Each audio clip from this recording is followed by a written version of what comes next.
बकरी छोड़ ले हो एते ही ने नियत रहले खारे हम कहे केहू बकरी छोड़ देले बा हमरा मकई में काहे बोला रे हबी ए बिचन्नी मामा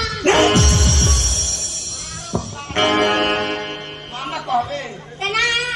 आधर कहीं का तोर माई के हम भौजी कहिन मामा कहबे सुन न काहे बोलौले सा आए हमार मंजू दीदी पोखरा में डूब गई बारी मंजू पोखरा में डूब गई बिया हां तू निकाल दे पता तू जौन डर मंगबा ऊ दे देखिए बाद में भूला नहीं खे न जाइबे मने निकाल दे हम तो जाति जाति को हम वही मनबे ना देखिए बाबू भूला जाइबे तो बड़ा आत्मा में ठेस पहुंची हम याद रही नू कैसे मौका खानी बोलत रे री अच्छा रा रा रा रा रघु भैया अरे का रे क्या फटल बसरी चलाई बन ए देखा रघु भैया अपना टोला के गरीबन काका के लड़की रहल खिया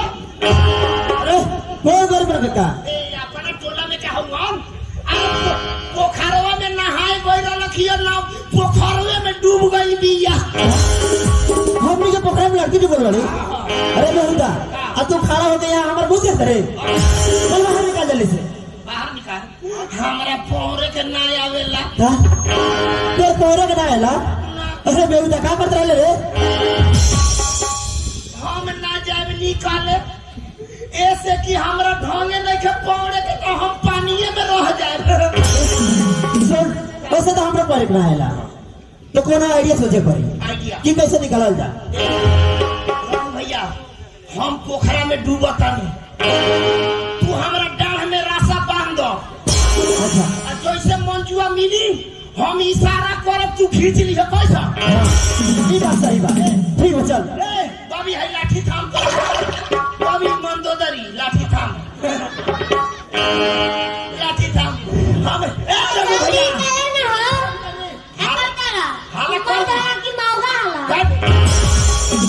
जो निकाले तू ही जो निकाल दो लबर लबर हिंदी बड़का बारू लबर लबर चाय चाय बोला था साला हमारे अपने पौड़े के ना जा कर नहीं मार दो लेकिन समय पर निकाल ली हो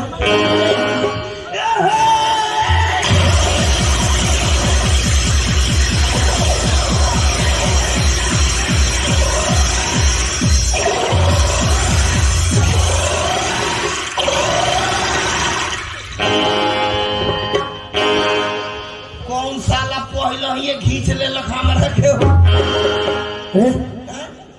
बताओ अभी पोखरा के पानी था है ना लगल तालू के घींच ले ली हो अच्छा अभी दोबारा जो रघु भैया मंजुआ निकली चाहे ना निकली हम मरे ना जाए अरे तू ना निकल गए ऐसे कि हम अपना बाप महतारी के अकेले लड़का बानी अरे चल कोनो बात ना तू हमार खबर में पा ठीक है हम जात बानी ए अब तू जइबो जैसे मंज मिलिए ना अच्छा हम हाथ की इशारा करे बाहर खींचेंगे अरे जल्दी बांध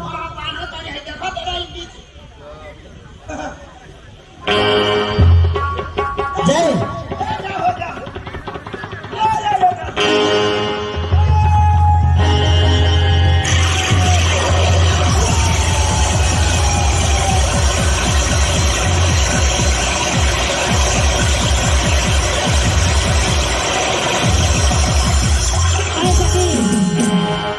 मंजू का भेज चलो चलो